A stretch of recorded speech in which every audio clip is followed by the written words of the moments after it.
Olá, pessoas incríveis e maravilhosas! Tudo bem com vocês? A paz do Senhor, glória a Deus! Nós estamos começando mais um Net Bíblia, amém? Glória a Deus! E eu convido você a estar pegando a sua Bíblia na mão, amém? Pega a sua Bíblia e vem ler junto comigo. Vamos ler junto com a gente essa palavra, amém? Vamos aprender com o nosso Senhor? Glória a Deus! Então, com a Bíblia na mão, eu convido você a ir para o livro de Ezequiel, amém? No capítulo 11. Lu, eu não li. Eu sou a Lu, prazer. Bom, se você ainda não leu os outros capítulos, a gente tem disponível aqui no canal. Então eu já vou aproveitar e convidar você a se inscrever aqui no canal, curte esse vídeo, compartilha com seus best friends. É isso mesmo, mon amour. Compartilha com os seus amigos e vamos ser felizes juntos. Amém! Glória a Deus! Então partiu, amores. Vamos lá então? Ezequiel, capítulo 11. Deixa eu tirar esse cabelinho aqui. Vamos lá então. O juízo de Deus contra os chefes do povo. Amém? Então, o Espírito me levantou e me levou à porta oriental da casa do Senhor, a qual olha para o Oriente. À entrada da porta estavam 25 homens. No meio deles, vi a Jazanias, filho de Azur, e a Peletias, filho de Banaías, príncipes do povo. E disse-me: filho do homem, são estes os homens que maquinam vilezas e aconselham perversamente nesta cidade, os quais dizem: não está próximo o tempo de construir casas. Esta cidade é a panela e nós a carne. Versículo 4. Portanto, profetiza contra eles. Profetiza, ó filho do homem. Caiu, pois, sobre mim o Espírito do Senhor e disse-me: fala, assim diz o Senhor. Assim tendes dito, ó casa de Israel, porque quanto às coisas que vos surgem à mente, e eu as conheço. Multiplicastes os vossos mortos nesta cidade, e deles enchestes as suas ruas. Portanto, assim diz o Senhor Deus: os que vos matastes e largastes no meio dela são a carne, e ela a panela. E a vós outros, porém, vos tirarei do meio dela. Temestes a espada, mas a espada trarei sobre vós, diz o Senhor Deus. Tirar-vos-ei do meio dela, e vos entregarei nas mãos dos estrangeiros, e executarei juízos entre vós. Caireis a espada nos confins de Israel. Vos julgarei e sabereis que eu sou o Senhor. Esta cidade não vos servirá de panela, nem vos servireis de carne no seu meio. Nos confins de Israel vos julgarei, e sabereis que eu sou o Senhor. Pois não andastes nos meus estatutos, nem executastes os meus juízos. Antes fizeste segundo os juízos das nações que estão ao redor de vós. Ao tempo em que eu profetizava, morreu Pelatias, filho de Benaías. Então caí com o rosto em terra, clamei em alta voz e disse: Senhor Deus, dará fins ao resto de Israel. Versículo 14. Promessa de restauração de Israel. Veio a mim a palavra do Senhor dizendo: filho do homem, tem teus irmãos, os teus próprios irmãos, os homens do teu parentesco e toda a casa de Israel, todos eles são aqueles a quem os habitantes de Jerusalém disseram: apartai-vos para longe do Senhor. Esta terra se nos deu em possessão. Portanto, dize: assim diz o Senhor Deus: ainda que os lancei para longe entre as nações, e ainda que os espalhei pelas terras, todavia lhes servirei de santuário, por um pouco de tempo nas terras para onde foram. Dize ainda: assim diz o Senhor Deus: eis de ajuntá-los do meio dos povos, e os recolherei das terras para onde foram lançados, e lhes darei a terra de Israel. Voltarão para ali e tirarão dela todos os seus ídolos detestáveis e todas as suas abominações. Dar-lhe-eis um só coração, espírito novo, e porei dentro deles. Tirarei de sua carne o coração de pedra, e lhes darei coração de carne, para que andem nos meus estatutos e guardem os meus juízos, e os executem. Eles serão o meu povo, e eu serei o seu Deus.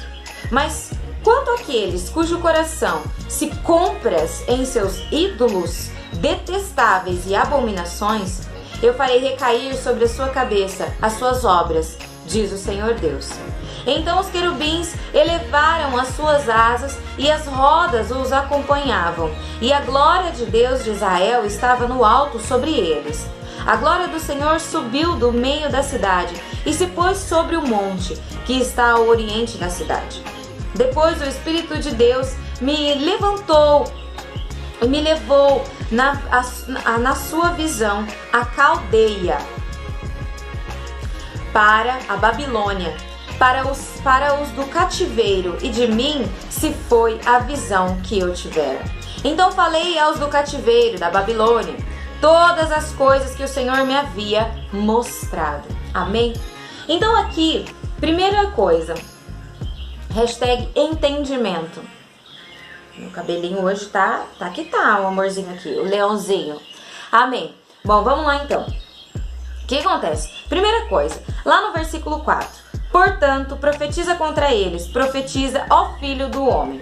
Hashtag pérolas. Amém? Vamos lá. Aqui no versículo 4 a gente já vê o Senhor falando isso para ele, né? Portanto, profetiza contra eles. Profetiza, ó filho do homem. O que significa a palavra filho do homem? Significa profeta. Amém? E essa palavra, a palavra profeta, aparece 93 vezes no livro de Ezequiel. 93 vezes o Senhor cita, enfatiza a humanidade do profeta em sua função de porta-voz de Deus. Olha isso. Ou seja, nós não estamos falando de uma pessoa que está falando baboseiras por aí, que está falando coisas desnecessárias por aí. Não, mon amores, nós estamos falando de um profeta. O que é um profeta, Lu? É o porta-voz de Deus. E aí Deus não fala profeta, ele não fala, ele fala filho do homem. Para quê? Para colocar o profeta no seu lugar de humano, para ressaltar a humanidade do profeta, que é o porta-voz de Deus aqui na terra. Amém? Então, nesse capítulo, a gente vê que Deus usa Ezequiel para falar com os 25 líderes. E aí, o que acontece? Esses líderes, eles vêm exercendo uma má liderança. Por quê, Lu? Porque aqui a gente vê na palavra que esses líderes, eles vinham se achando melhores do que os outros. Para começo de conversa, não há diferença entre aquele que está no púlpito segurando o microfone para aquele que está sentado. Não há diferença. Somos todos iguais diante do Senhor. Amém? Então, primeira coisa, eles eram líderes maus porque eles se achavam melhores do que os outros. Segunda coisa, eles eram líderes maus porque eles davam conselhos segundo a carne deles, segundo aquilo que eles achavam que era correto. Eles davam conselhos ruins às pessoas. E terceira coisa, eles eram líderes maus porque eles se renderam à idolatria. Eles pregavam, eles misturavam tudo, as religiões, era uma bagunça toda. E não é assim que a coisa funciona. A igreja não é circo. Que rola a bagunça, que rola Não! A igreja é um lugar onde se ministra a palavra de Deus, onde se celebra o amor de Cristo.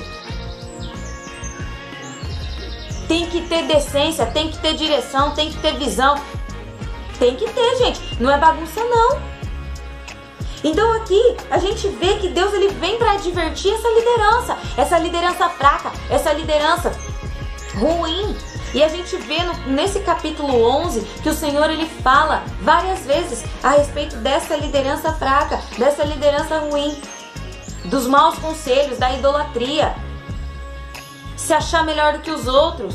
E aqui ele continua a tal ponto de que Pelatias, lá no versículo 13, no mesmo tempo em que Ezequiel profetizava que esses líderes, por eles estarem sendo líderes maus, eles iam morrer ao fio da espada, nesse mesmo momento a coisa acontece.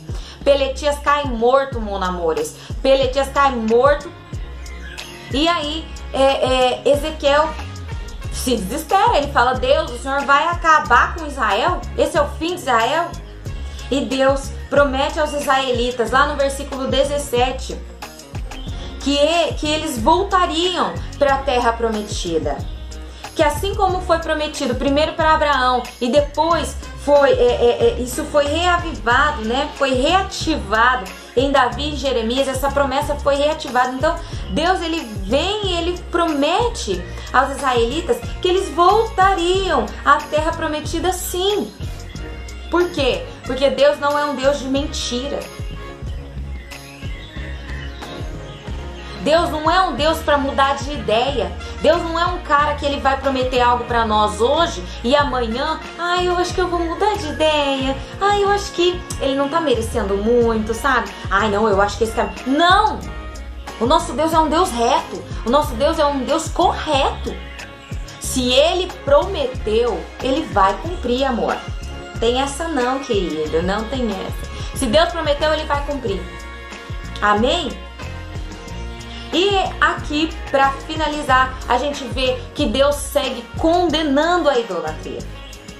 Nesse capítulo 11, Deus ele vem a revelar quem são os principais responsáveis por tramar o mal em Israel.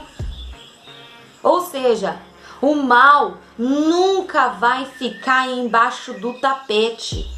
E Deus ele vai levantar dos dele, os porta-voz dele, para tirar debaixo do tapete tudo que a gente enfiou, todas as nossas maldades, amém?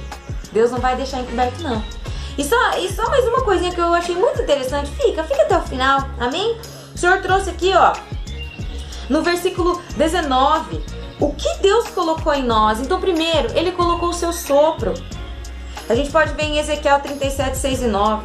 Em Ezequiel 11, 19, ele colocou em nós o seu espírito. Em Jeremias 32, 40, ele colocou em nós o seu temor. Em Jeremias 31, 33, ele colocou em nós a sua lei. Em Salmo 4, 7, ele colocou em nós a sua alegria. Em Salmo 43, ele colocou em nós o seu louvor. Em Jeremias 1, 9, ele colocou em nós a sua palavra. A palavra dele está gravada em nós. A gente só tem que se alimentar, amém? Então é isso. Que Deus te abençoe. Que essa palavra seja luz na sua vida. A gente se encontra no próximo capítulo. Deus te abençoe. Um beijo no seu coração, na sua alma. E eu fui!